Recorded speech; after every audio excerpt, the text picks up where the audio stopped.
भजो गुरुदेव श्रीनंदनंदन। दान सम्पर्के एक छोट्ट कथा बोली, दान যদি না করা হয় তাহলে সম্পত্তি কিন্তু বিফলে যায়। আমাদের ভারতীয় শাস্ত্র বলছে যে সম্পত্তির তিনটেই হচ্ছে পরিণাম। আপনার কাছে যদি 100 টাকা থাকে, সেই 100 টাকার পরিণাম কি? তিনটে পরিণাম। যদি সৎপাত্রে দান করেন তাহলে টাকাটি ঠিক পরিণামে গেল, আর যদি 100 টাকা আপনি নিজে ভোগ করেন তাহলেও তার সঠিক পরিণাম হলো। এই দুটো হলো সঠিক পরিণাম। এই দুটোর মধ্যে একটাও যদি না করা হয় তাহলে তার নাশ হবে। সে টাকাটা আপনারও কাজে লাগলো না, আর আপনার অনুগত যে তারও কাজে লাগলো না। এটা কিন্তু আপনার বৃথা গেল টাকাটা। তাই দান, ভোগ এবং নাশ, এই তিনটে হচ্ছে অর্থের পরিণাম। সেই জন্য বেঁচে থাকতে থাকতে কিছু দান করে যাওয়া উচিত। বলছে হস্তস্য ভূষণম দানম। কারোর হাতে যদি দামি দামি আংটি পরা থাকে, সেটা সেই হাতের ভূষণ নয়। সেই হাত যদি কোনোদিন দান করেছে কাউকে, তাহলে জানবে সেই হাতে ভূষণ আছে। যদি কোনো হাত কাউকে কিছু দান করে থাকে, তাহলে সেই হাতে আংটি না থাকলেও সেটা ভূষিত হাত, তাতে ভূষণ আছে। হস্তস্য ভূষণম দানম। সেই জন্য দান যখন করবে মুখে যেন হাসি থাকে। দান সবাইকে করিবে হাসি মুখে, দান সবাইকে করিবে হাসি মুখে। এটা দ্বিতীয় কথা। এবার তৃতীয় নিয়ম কি? যজ্ঞের শেষ নিয়ম বলছি, মন দিয়ে শোনো। সর্বশেষে দান দিয়া ভিক্ষার ঝুলি স্কন্ধে লইয়া, সর্বশেষে দান দিয়া ভিক্ষার ঝুলি স্কন্ধে লইয়া, ভিক্ষা করি যাবে মন সুখে, ভিক্ষা করি যাবে মন সুখে। দান করার পর যাদের কাছে দান করেছো তাদের কাছে গিয়ে এই আঁচল পেতে ভিক্ষা চাইবে। বলে এটা আবার কেমন কথা হলো? মনে করুন আমি কৃষ্ণবাবুকে 100 টাকা দান করলাম, আবার আমি কৃষ্ণবাবুর কাছে গিয়ে বলবো আমায় ভিক্ষা দে। লোকে আমাকে হাসি ঠাট্টা করবে না আমাকে নিয়ে? বলে না না, হাসি ঠাট্টার মতো আপনি ভিক্ষা করবেন কেন? মনে করুন আপনি রাজা মানুষ, কাউকে 1 কোটি টাকা আপনি লিখে দিলেন চেকে, একটা 1 কোটি টাকা দান করলেন। এবার সেই লোকটার কাছে গিয়ে যদি আপনি আঁচল পেতে বলেন, ওই যে আমি 1 কোটি টাকা দিয়েছি, ওর মধ্যে 1 টাকা তুমি আমায় ভিক্ষা দাও। 1 কোটি টাকা দান করার পর 1 টাকা ভিক্ষা চাইলে কেউ কি হাসবে? বলে না, হাসবে না কেউ। কিন্তু আমি চাইবো কেন? বলে চাইলে আপনারই লাভ। আপনি দান করার পর তার কাছে যদি আঁচল পেতে ভিক্ষা করেন, আপনার দানের অহংকার দূরে যাবে, দানের অহংকার দূরে যাবে, দান করে ভিক্ষা করবে, দানের অহংকার দূরে যাবে, দান করে ভিক্ষা করবে, দানের অহংকার দূরে যাবে। দান করে যদি ভিক্ষা করেন আপনার অহংকার কোনোদিন হবে না। এটাই লাভ। আপনি কোনোদিন বুক ফুলিয়ে কাউকে বলতে পারবেন না, এই আমি তোমায় 1 কোটি টাকা দিয়েছি মনে রেখো, সেটা নয়। কারণ যেমন 1 কোটি দিয়েছেন তেমনি তার কাছে 1 টাকা ভিক্ষা চেয়েছে। তাই দানের অহংকার আপনার হবে না।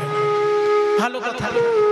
এই 3টে যে নিয়ম শুনলাম, এই যজ্ঞ করার সময়, এই যজ্ঞটা যদি সম্পূর্ণ হয় কোথায় হবে? জায়গাটা কোথায়? মনে করো স্বর্গ থেকে দেবতা আসবে, মর্তধাম থেকে মানুষরা আসবে, পাতাল থেকে দৈত্যরা আসবে, তাহলে জায়গা বলতে যজ্ঞের জায়গাটা হবে কোথায় জানো? গুজরাটে সমুদ্রের ধারে প্রভাস তীর্থ। বলে এত তীর্থ থাকতে প্রভাস তীর্থে কেন? তাহলে তো একটা রহস্য শুনতে হবে। প্রভাস তীর্থে কি উপকার সেটা জানতে হবে। শোনো তাহলে। ওই যে চন্দ্রদেব, ওই চন্দ্রদেবের 27টি স্ত্রী আছে। মানে জ্যোতিষীর ভাষায় চাঁদের চারিদিকে যে 27টি নক্ষত্র, সেই নক্ষত্রগুলো হলো চাঁদের স্ত্রী। এই 27 জন স্ত্রী থাকা সত্ত্বেও চন্দ্র বৃহস্পতির স্ত্রী তারার প্রতি আকৃষ্ট হয়েছিলেন।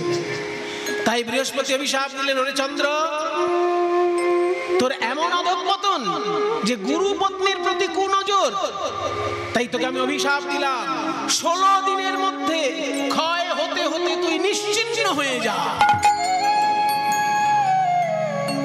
কারোর অভিশাপ কাজে লাগুক না লাগুক, গুরু যদি অভিশাপ দেয় কাজে লেগে যাবে। তবে গুরু সাধারণত অভিশাপ দেয় না, একেবারে দেয়ালে পিঠ থেকে না গেলে গুরু কখনো অভিশাপ দেয় না কাউকে। দেবগুরু বৃহস্পতি যখন অভিশাপ দিয়ে ফেলেছেন চন্দ্রকে, চন্দ্রের ক্ষয় শুরু হয়ে গেছে।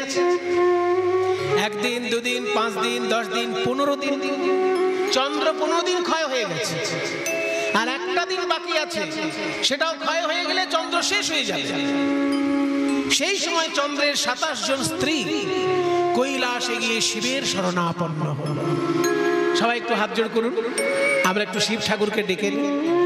ওম নমঃ শিবায়, ওম নমঃ শিবায়, ওম নমঃ শিবায়, ওম নমঃ শিবায়। প্রভুমীশ মনীষ মশেষ গুণম গুণহীন মহেশ গণাবरणं रणनिर्जित दुर्जय दैत्यपुरं प्रणमामि शिवं शिवकल्पतरुं।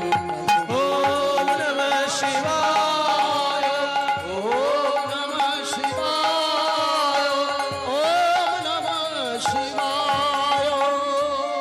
प्रभु ईशम अनीशम, তিনি নিজে ঈশ্বর কিন্তু তার ঈশ্বর নেই, ওই জন্য বলছে ঈশম অন ঈশম। যেমন আদি অনাদি, আমরা বলি না অনাদির আদি গোবিন্দ, মানে গোবিন্দ হচ্ছেন আদি, তিনি অনাদি, তার কোনো আদি নেই, সেই জন্য অনাদি তিনি, আর তিনি নিজে আদি। অনাদি এবং আদি এটা সংস্কৃতে সন্ধি করে অনাদির আদি হয়ে যায়, ওখানে কিন্তু বাংলা নেই। আমরা ভাবি অনাদির আদি, অনাদির আদি গোবিন্দ, তা নয়। দুটো শব্দ, অনাদি বিসর্গ, পরে আছে আদি, ওই জন্য বিসর্গটা রয়ে পরিণত, অনাদি এবং আদি। তিনি নিজে আদি এবং তিনি নিজে অনাদি, মানে তার কোনো আদি নেই। তেমনি শিব ঠাকুর সম্পর্কে বলা হচ্ছে তিনি ঈশম কিন্তু অনীশম, তার কোনো ঈশ্বর নেই। তাই বলছে প্রভু ঈশম অনীশম অশেষ গুণম, অশেষ গুণাবলীর ধারক শ্রী শিব ঠাকুর। রানা নির্জিত দুর্জয় দৈত্যপুরম, তিনি এমন যুদ্ধ করেছেন যে দুর্জয় ত্রিপুরকে তিনি জয় করেছেন, সেজন্য ত্রিপুর, ত্রিপুরকে জয় করেছেন বলে ত্রিপুরারি। রানা নির্জিত দুর্জয় দৈত্যপুরম, নির্জিত দুর্জয় দৈত্যপুরম, প্রণমামি শিবং শিবকল্পতরুং। শমনীশম শেষ গুণম গুণহীন মহেশ গণাবरणं रणनिर्जित दुर्जय दैत्यपुरं प्रणमामि शिवं शिवकल्पतरुं। ओम नमः शिवाय। महादेवन महात्मानं महाशिवाय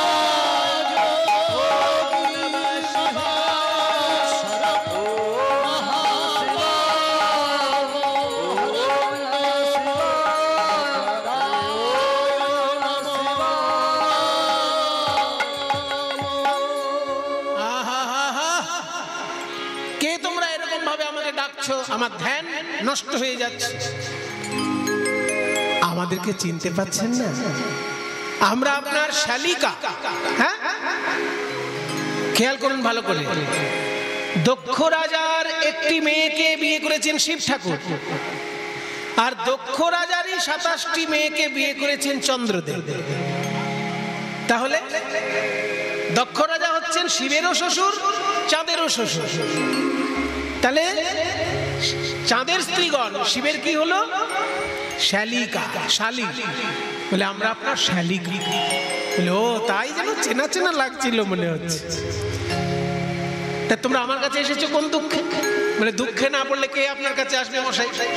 সারা গায়ে সাপ জড়িয়ে বসে থাকেন, বাঘের ছাল, হাড়ের মালা, এইসব দেখার জন্য আমরা আসবো? বিপদে পড়লেই আপনার কাছে ছুটে আসতে। তা বলো কি তোমাদের বিপদ? বলে আমাদের বিপদ মহাবিপদ। আমরা 27 জন স্ত্রী থাকা সত্ত্বেও আমাদের স্বামী চন্দ্র বৃহস্পতির স্ত্রীর প্রতি আকৃষ্ট। তাই বৃহস্পতি অভিশাপ দিয়েছেন 16 দিনের মধ্যে চন্দ্র শেষ হয়ে যাবে, ক্ষয় হতে হতে শেষ হয়ে যাবে। 15 দিন ক্ষয় হয়ে গেছে আর একদিন বাকি আছে। একটা দিন ক্ষয় হলে চন্দ্র হবে শেষ আর আমরা হয়ে যাব বিধবা। আপনি আমাদেরকে বিধবা হওয়ার হাত থেকে বাঁচান। কি করে আমাকে বাঁচাবেন বলুন? শিব ঠাকুর বললেন, শোনো, আমার মতো জামাইবাবু থাকতে কে তোমাদের বেদবা করে আমি দেখে নিচ্ছি। হ্যাঁ শোনো, এক কথা শোনো, ওই যে 1 খণ্ড চন্দ্র, ওই 1 টুকরো চন্দ্রকে আমার জটার মধ্যে এনে রেখে দাও, আমার জটায় লুকিয়ে রাখো। এখানে কারোর অভিশাপ কাজ করবে না। ওই ঘড়িতে যদি জল না ঢোকে তাকে বলে ওয়াটার প্রুফ ঘড়ি। ওয়াটার প্রুফ মানে জল ঢুকবে না। তেমনি আমার এই জটাটা হচ্ছে অভিশাপ প্রুফ। এই জটার মধ্যে কারোর অভিশাপ ঢুকবে না। ওই 1 খণ্ড চন্দ্রকে এইখানে এনে রাখো। তখন 1 খণ্ড চন্দ্রকে শিবের মাথায় দেওয়া হলো বলে শিবের নাম চন্দ্রশেখর, যার যে চন্দ্রমৌলি, মৌলি মানে মাথা, মাথায় চাঁদ আছে বলে চন্দ্রমৌলি, শিব ঠাকুরের নাম। এবার চাঁদ রয়েছে শিবের জটার মধ্যে লুকানো, আকাশে অন্ধকার, আর তো আকাশে আলো নেই। এবার বৃহস্পতি যখন রাতের বেলা হোঁচট খাচ্ছে, চাঁদের আলো তো নেই আর, তখন তার মনে দুঃখ হচ্ছে যে চাঁদকে একটু গুরুতর অভিশাপ দেওয়া হয়ে গেছে। অন্তত বলে দিতে হতো যে ক্ষয়ের রোগটা দূর হবে কি করে। অভিশাপ দেওয়ার পর তো আর বলা হয়নি। অভিশাপ সেই দিতে পারে যে অভিশাপ দূরও করতে পারে। অভিশাপটা দূর হবার উপায় যে বলতে পারবে তারই অভিশাপ দেওয়া উচিত। তা নাহলে আমি শুধু অভিশাপই দিতে জানি আর অভিশাপ থেকে বাঁচাতে জানি না, আমার অধিকার নেই অভিশাপ দেবার। আমি অভিশাপ তখনই দিতে পারবো যখন আমি অভিশাপ থেকে বাঁচাতেও পারবো, তবে তো অভিশাপ দেবার যোগ্যতা থাকে। আমি ওকে বলে দিতে পারতাম যে প্রভাস তীর্থে স্নান করলে পরে ক্ষয় রোগ দূর হয়। এটা তো আমার বলে দেওয়া হয়নি ওকে। কিন্তু বলে দেওয়া না হলে কি হবে, আড়াল থেকে শুনে নিয়েছেন চাঁদের স্ত্রীগণ। তারা শুনে নিলেন যে যদি প্রভাস তীর্থে স্নান করা যায়, মানে সোম তীর্থে যদি স্নান করা যায়। সোম তীর্থ কোথায়? ভারতবর্ষে 12টি জায়গায় শিব ঠাকুরের অপ্রাকৃত প্রকাশ ঘটেছে। সেই 12টি জায়গায় বলা হয় জ্যোতির্লিঙ্গ পীঠ, যেখানে অপ্রাকৃত ভাবে শিব ঠাকুর প্রকাশিত হয়েছেন, স্বয়ং প্রকাশিত শিব। ভারতের 12টি জায়গায়, তার মধ্যে সোমনাথ মন্দির হচ্ছে গুজরাটে, সমুদ্রের ধারে। ওই জায়গাটাকেই বলে সোম তীর্থ। তো ওখানে গিয়ে যদি কেউ স্নান করে তার ক্ষয় রোগ দূর হয়। এইটা যখনই বলে দিলেন, চাঁদের স্ত্রীগণ শুনতে পেয়ে ওই শিবের জটা থেকে চাঁদের খণ্ডকে এনে সোম তীর্থে স্নান করালেন। যেই না সোম তীর্থে স্নান করানো, অমনি চাঁদের ক্ষয় রোগ দূর হয়ে গিয়ে চাঁদ পরিপূর্ণ রূপে প্রকাশিত হলেন। তাই নারদ মুনি বলছে, শোনো কৃষ্ণচন্দ্র, ওই সোম তীর্থে যেমন চাঁদ স্নান করার ফলে তার হারানো জ্যোতি ফিরে পেল, ওই জন্য তীর্থটার নতুন নাম হলো প্রভা যুক্ত আশা প্রভাস তীর্থ।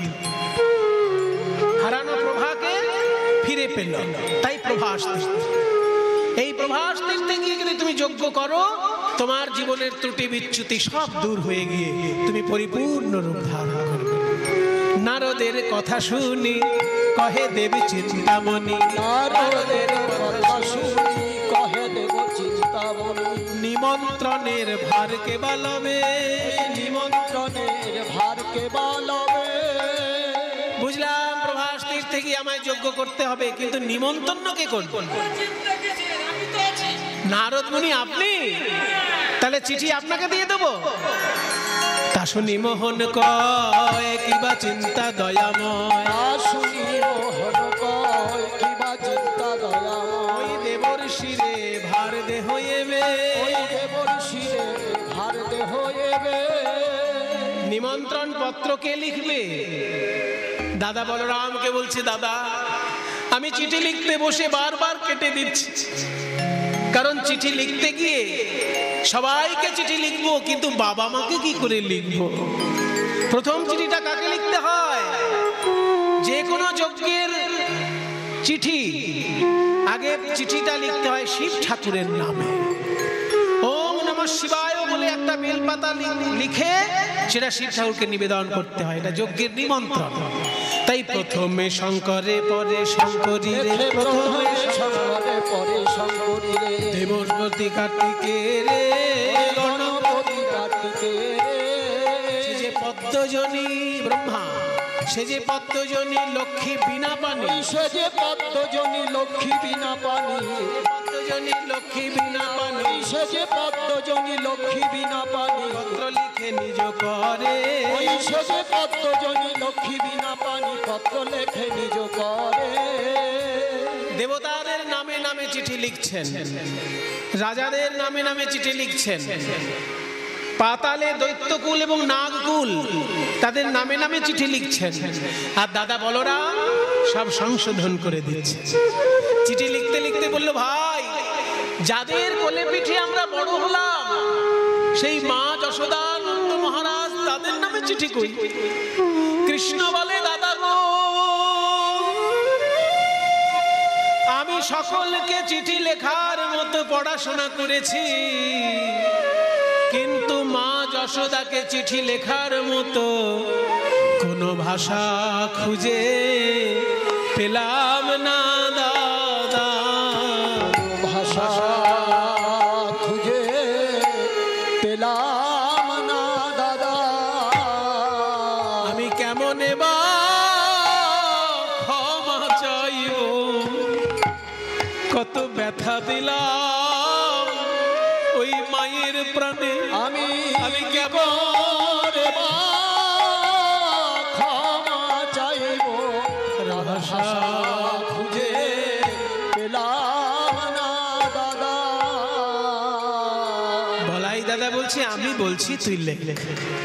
মা গো যশোদে, কত না ব্যথা দিয়েছি তোমার প্রাণে, কুপুত্র যদি বা হয় কুমাতা কদাপি নয়, তাই সকল অপরাধ ক্ষমা করে আমায় আশীর্বাদ করার জন্য এই প্রভাস তীর্থে এসো মা। তুমি আশীর্বাদ না করলে আমার যজ্ঞ সম্পূর্ণ হবে না। মাকে যদি এরকম কোনো ছেলে লেখে, মা কি না এসে পারে? নন্দ মহারাজকে লিখলেন, নন্দ বাবা আপনাকে আর কি বলবো, ছোটবেলা থেকে বৃন্দাবনের মাঠে মাঠে আমি শুধু দুষ্টুমি করেছি, ছোট ছেলে হয়ে বড় বড় অসুরকে মেরেছি, কিন্তু যজ্ঞ আমি কোনোদিন করাইনি। বরং তুমি যজ্ঞ করাচ্ছিলে ইন্দ্রের যজ্ঞ ওই গোবর্ধন তটে, সেখানে আমি গিয়ে সেই যজ্ঞ বারণ করে দিয়ে গোবর্ধনের পূজা করতে বললাম। কাজে যজ্ঞ যেহেতু তুমি করিয়েছো, তুমি অনেক কিছু জানো যজ্ঞের নিয়ম, তাই তুমি নিজে এসে দাঁড়িয়ে থেকে যজ্ঞ পরিচালনা করবে, যাতে আমার কোনো অপরাধ না হয়। এই ছেলের দায়িত্ব তোমাকে নিতে হবে। তাই বাবাকে দায়িত্ব দিয়ে দিলে যজ্ঞ পরিচালনা।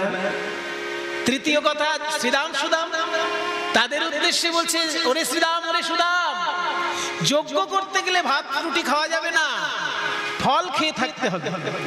তোরা বৃন্দাবন থেকে পাকা পাকা ফল আনবি, আমি ওইগুলোই খেয়ে থাকবো। আর রাধা রানীর উদ্দেশ্যে আড়ালে লিখছেন, ওগো রাধে প্রেমময়ী, তুমি শুধু আমার প্রেমময়ী নও, আমার শক্তি সঞ্চারিণী।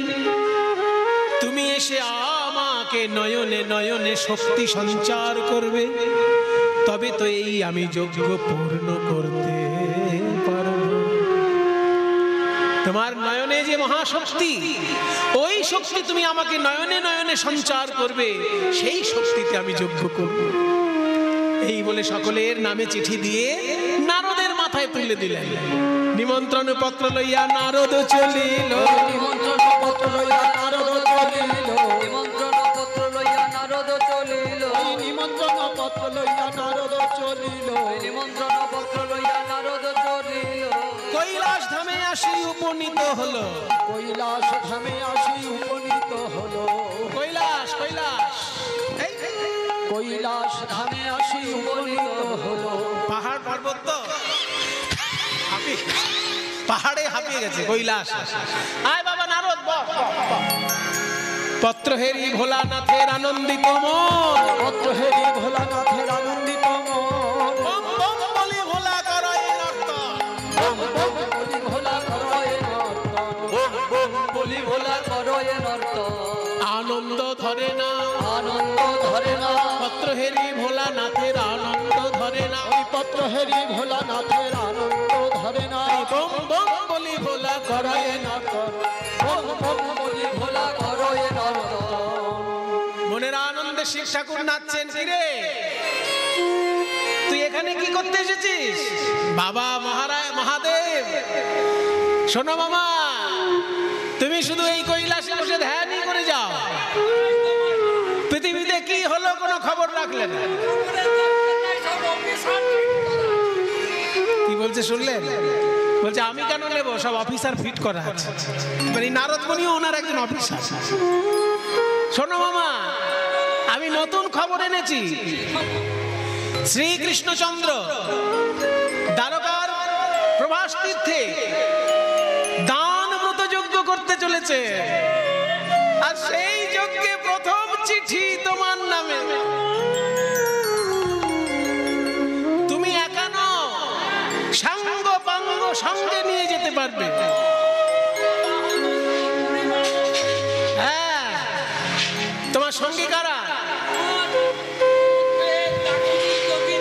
ভূত প্রেত নন্দী ভৃঙ্গি সবাইকে নিয়ে যাবে। পত্র হেরি ভোলানাথের আনন্দিত মন, পত্র হেরি ভোলানাথের আনন্দিত মন, পত্র হেরি ভোলানাথের আনন্দিত মন, বম বম বলি ভোলা করয় নর্তন। বম বম বলি ভোলা করয় নর্তন। আনন্দে শিব ঠাকুর নাচতে লাগলেন। পাতালে দৈত্যকুল নাগকুলকে নিমন্ত্রণ সেরে মর্তধামে সমস্ত রাজ্যে নিমন্ত্রণ সম্পূর্ণ করে বৃন্দাবনে এলো নারদ। দেখে শ্রীদাম সখা পটেতে আঁকা শ্যামের মূরতি করে। দেখে শ্রীরাম সখা পটেতে আঁকা শ্যামের মূরতি করে। পাকা পাকা ফল লইয়া বলে ভাই কানাই খারে খারে। পাকা পাকা ফল লইয়া বলে ভাই কানাই খারে খারে। কানাই, আমরা তোকে এঁঠো ফল খাওয়াতাম বলে তুই রাগ করে দ্বারকায় চলে গেছিস। এঁঠো ফল খাওয়াবো না রে, আমরা এঁঠো ফল খাওয়াবো না রে। শ্রীরাম নারদ মুনি, আমাদের ভাই কানাই কেমন আছে? ওরে শ্রীরাম, তোদের ভাই কানাই বিরাট বড় যজ্ঞ করবে, আর সেই যজ্ঞে তোদেরকেও যেতে হবে। ভাত রুটি খেতে পারবে না, ফল খেয়ে থাকতে হবে। আর এই বৃন্দাবনের পাকা পাকা ফল তোরাই নিয়ে যাবি। হ্যাঁ হ্যাঁ নিয়ে যাবো। শ্রীরাম বলছে আর তাহলে কান্নাকাটি করা যাবে না, চল বৃন্দাবনের আম কাঁঠালের সময় ভালো করে আম কাঁঠাল নে। হ্যাঁ একদম এক গরুর গাড়ি বোঝাই করে নিয়ে যাবো। জামরুল জাম লিচু সব ফল নিবি। শ্রীরাম সুদাম চলল, আরো দুই পায়ে গিয়ে দেখছে নন্দ পিতা জেলেছে চিতা প্রাণ তেজিবার তরে। দেখে নন্দ পিতা জেলেছে চিতা প্রাণ জীবার তরে। ওরে তোরা চিতা সাজা, আমার গোপালকে দেখে না দেখে আমি আর থাকতে পাচ্ছি না। নারদ মুনি বলছে, মহারাজ আপনি সারা গায়ে ঘৃত লেপন করে দাঁড়িয়ে আছেন কেন? নারদ, আমি যে আর সইতে পাচ্ছি না, আমি চিতায় ঝাঁপ দেবো ভাবছি। সর্বনেশে কথা বলবেন না মহারাজ। আপনার ছেলে গোপাল দান মতো যজ্ঞ করছে প্রভাস তীর্থে, আর এই দেখুন চিঠিতে লিখেছে আপনি দাঁড়িয়ে থেকে সেই যজ্ঞ পরিচালনা করবেন যাতে কোথাও ত্রুটি বিচ্যুতি না থাকে। ও মা, তাই? তাহলে তোমার বিরাট বড় দায়িত্ব। এই আমাকে তোরা রাজ সাজে সাজিয়ে দে, আমি রাজার বাবা হয়ে যাব। ওদিকে নন্দ মহারাজের দৃশ্য দেখে আরো দুপায়ে গিয়ে দেখছে মা নন্দ রানী করে নমনি ফিরে দারে দারে। আরে গোপাল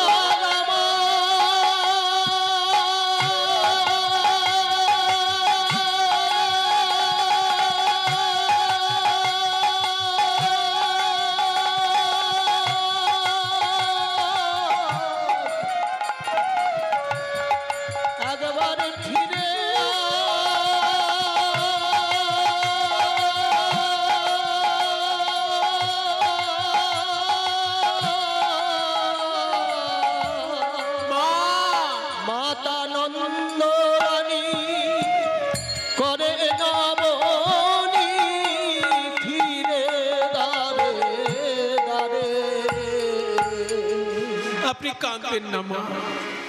এই দেখুন আপনার গোপাল দান ব্রত যজ্ঞ করবে প্রভাস তীর্থে।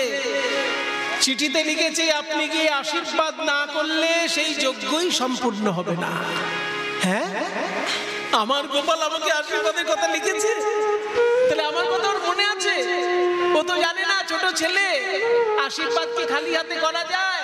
আমি সারা রাত্রির জেগে ছানা মাখন বানাবো, ওর মুখে ছানা মাখন তুলে দেব, তবে তো আশীর্বাদ করবো। মা যশোদা শুরু করলেন ছানা মাখন তৈরি করা। ওদিকে রাধারানী নিজ কুঞ্জদ্বারে শয়ন করে আছেন, পদ্ম ফুলের পাপড়ি দিয়ে বিছানা করে সেই কোমল শয্যায় রাধারানী শয়ন করেছেন। তবুও বিরহের অগ্নিতে শ্রী অঙ্গ দগ্ধীভূত, পদ্ম ফুলের পাপড়ির বিছানা করে রাধারানী শুয়ে আছে। আর বলছেন সখীরে, আমার তো জীবন থাকতে গোবিন্দ সেবা করা হলো না, তাই মৃত্যুর পর আমি যেন কৃষ্ণ সেবা করতে পারি। বলে মৃত্যুর পর কি করে কৃষ্ণ সেবা করবি? মুনি ঋষিগণ বলেছেন আমাদের শরীরের পঞ্চতত্ত্ব মৃত্যুর পরে পঞ্চতত্ত্বে বিলীন হয়ে যায়। ক্ষিতি অপ তেজ মরুত বম। ক্ষিতি মানে মাটি, অপ মানে জল, তেজ মানে জ্যোতি বা তাপ, মরুত মানে বাতাস, আর বোম মানে আকাশ, অর্থাৎ শরীরের ভিতর ফাঁকা জায়গাগুলো আকাশের অংশ। এই পঞ্চতত্ত্ব যখন পঞ্চতত্ত্বে মিশে যাবে, তারা যেন এক এক করে সবাই গোবিন্দের সেবা করে। এই গানটি আসলে একটি সংস্কৃত শ্লোকের অনুবাদ। শ্লোকটি লিখেছেন শ্রীপাদ রূপ গোস্বামী। পঞ্চত্বং তনুরেতু ভূত নিবাহ স্বাংশী বিশন্তি স্ফুটং ধাতারং প্রণিপন্ত হন্ত শিরসা তত্রাপি याचे वरम। আমি বিধাতার চরণ ধরে প্রার্থনা করি, বলি হে বিধাতা, আমার শরীরের পঞ্চতত্ত্ব যখন পঞ্চতত্ত্বে বিলীন হবে, তাদের মধ্যে প্রথম তত্ত্ব ক্ষিতি মানে মাটি, আমার শরীরের মাটি অংশ যেন গোবিন্দের সেবা করে। কিভাবে না, যে পথে গোবিন্দ হেঁটে হেঁটে যাবে, আমার শরীরের মাটি যেন সেই পথের চরণ ধুলা হয়ে থাকে। যাহা পহু অরুণ চরণে চলি যাত,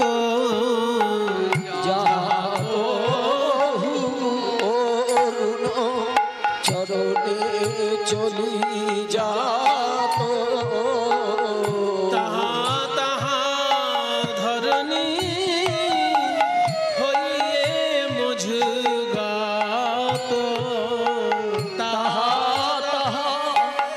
ধরণী হউক মধু গাত। যে মাটির উপর দিয়ে গোবিন্দ হেঁটে যাবে আমার শরীরের মাটি, মাটি যেন সেই পথে যায়, মাটি যেন সেই পথে যায়। আমি তার পদধূলা হয়ে রব, শরীরের মাটি যেন সেই পথে যায়। ওই পদধূলা হয়ে যাব, ওই তার রাঙা চরণ পরশে পাবো। ওই পদধূলা হয়ে যাব, রাঙা চরণ পরশ পাবো। পদধূলা হয়ে যাব, শরীরের মাটি যেন সেই পথে যায়। তাহা আমার শরীরের মাটি অংশ যেন তার পথে যায়, যে পথে সে হেঁটে যাবে। তারপরে অপ মানে জল। আমার শরীরের জল অংশ কোথায় যাবে? जो সরোবরে বধূ নীতি নীতি না মজু অঙ্গ সলিল জাগত ছুমা।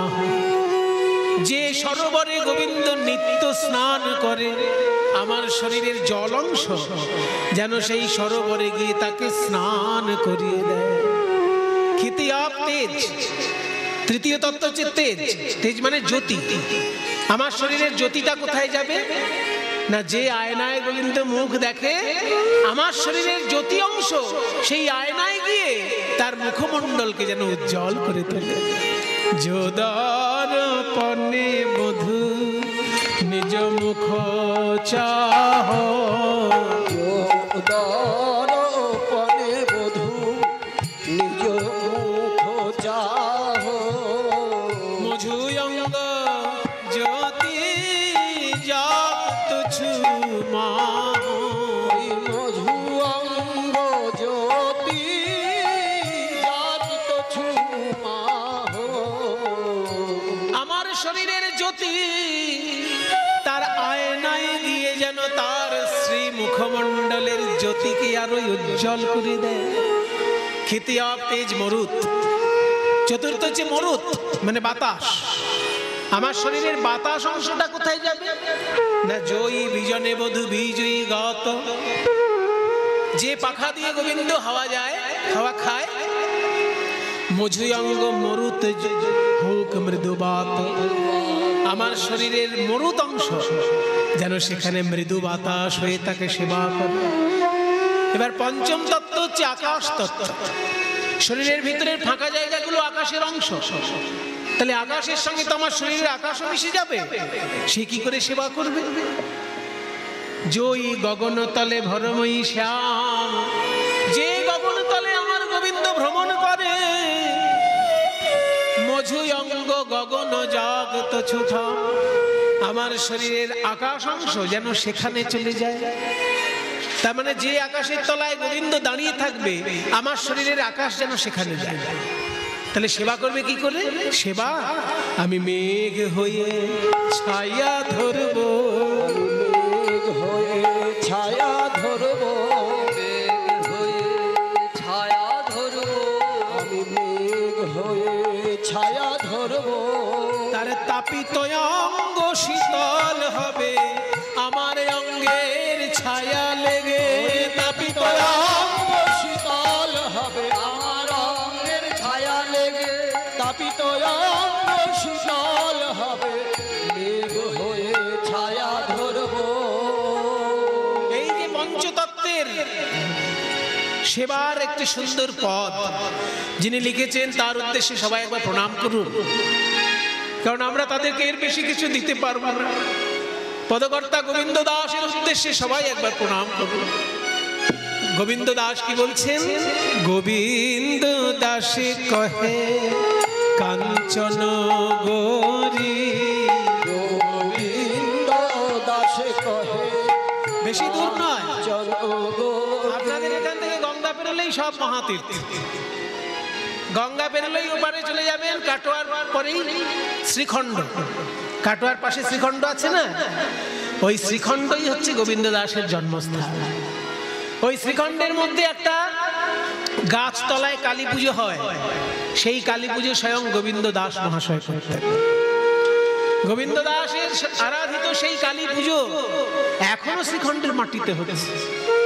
কাজে এত সুন্দর, আমাদের যুগে যেমন রবীন্দ্রনাথ শ্রেষ্ঠ কবি, তেমনি মধ্যযুগের পদাবলী সাহিত্যে গোবিন্দ দাস হচ্ছেন সর্বশ্রেষ্ঠ পদকর।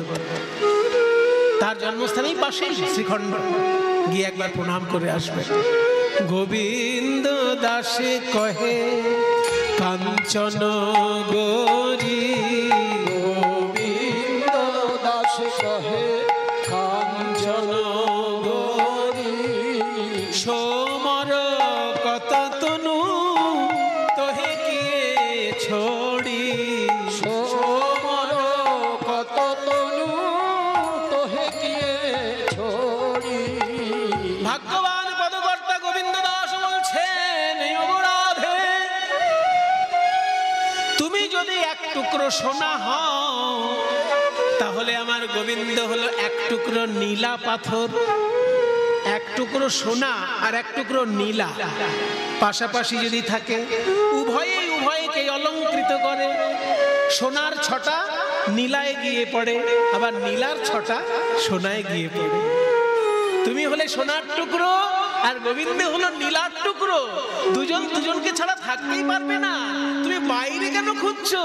একবার খুঁজে দেখো হৃদয় মাঝে, খুঁজে দেখো হৃদয় মাঝে কালো কৃষ্ণ লুকায়ে আছে, সে তো তোমা বিনা রইতে না রে। কালো কৃষ্ণ লুকায়ে আছে, বিনা রইতে না রে। কালো কৃষ্ণ লুকায়ে আছে, খুঁজে দেখো হৃদয় মাঝে সোমর কত তনু তোহে কিয়ে ছোড়ি। নারদ মুনি এসে বলছে, রাধে তুমি মরে যাবার পর কৃষ্ণ সেবা করার কথা ভাবছো? ওসব দুশ্চিন্তা দূর করো। এই দেখো আমি যজ্ঞের ব্যবস্থা করে এসেছি। কৃষ্ণ করবেন যজ্ঞ আর তুমি করবে শক্তি সঞ্চার। তুমি নয়নে নয়নে শক্তি সঞ্চার করবে কৃষ্ণকে। এই দেখো তার নিজের হাতে লেখা চিঠি।